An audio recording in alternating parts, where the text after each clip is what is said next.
Now we will discuss about the effect of oxygen and light on the expression of photosynthetic genes in purple photosynthetic bacteria. This purple photosynthetic bacteria is very interesting bacterium. It lives heterotropically in dark, deriving its energy from the aerobic respiration, or photoheterotropically in the light without oxygen. We have already seen what metabolic changes occurs when organism shifts from aerobic to anaerobic conditions. Therefore, we will not discuss those changes. But here we will discuss what changes or how the organisms adapt to the to a life without light and with light. Means while living photoheterotropically, organism has to synthesize certain light harvesting pigments and reaction center pigments, and this synthesis of the phototropic pigments is regulated by the oxygen and light. So the synthesis of photosynthetic apparatus is under the control of light and oxygen, with regulation at the level of transcription.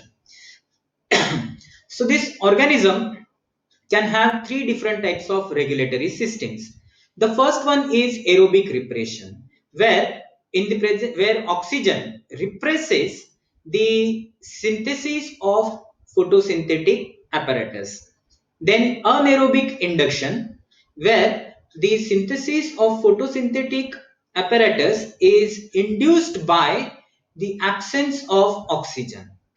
And the third one is an inducer system activated by low light. This second system, that is anaerobic induction, is a type of two component regulatory system or the signaling system. So aerobic repression, that is in the presence of oxygen, the synthesis of photosynthetic pigment is repressed, and therefore organism cannot use the light as source of energy, and it lives heterotropically in presence of oxygen but in the dark condition, ensuring that the photosynthesis occurs only under anoxic conditions. Means when the oxygen is present, there is no photosynthesis. Photosynthesis occur only when the oxygen is absent.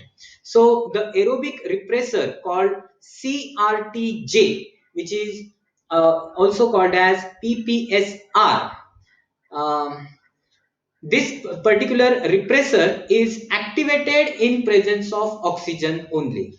Now, how it is activated? When this protein is exposed to oxygen, then it forms an intramolecular disulfide bond, because of which it undergoes a conformational change. When this protein is exposed to the oxygen, then it forms the intramolecular disulfide bond, and when disulfide bond is formed, it undergoes a conformational change that results in increase in its affinity for the operon, or the target genes for target promoters for the photosynthetic genes. The second aerobic repressor, that is known as AER. This particular repressor also represses the synthesis of some of the photosynthetic genes. So some photosynthetic genes are repressed by active CRTJ. Some photosynthetic genes are repressed by active AER, and other photosynthetic genes are repressed by the combined action of both CRTJ and AER. It is known as co-repression. Okay, so in this way, the aerobic repression occurs in presence of oxygen. The CRTJ forms intramolecular disulfide bond that leads to conformational change and its activation. As a result, it binds to the target promoter and represses the transcription of structural gene, and its activity is supported by this AER as well. So AER and CRTJ are the repressor. Thank you very much.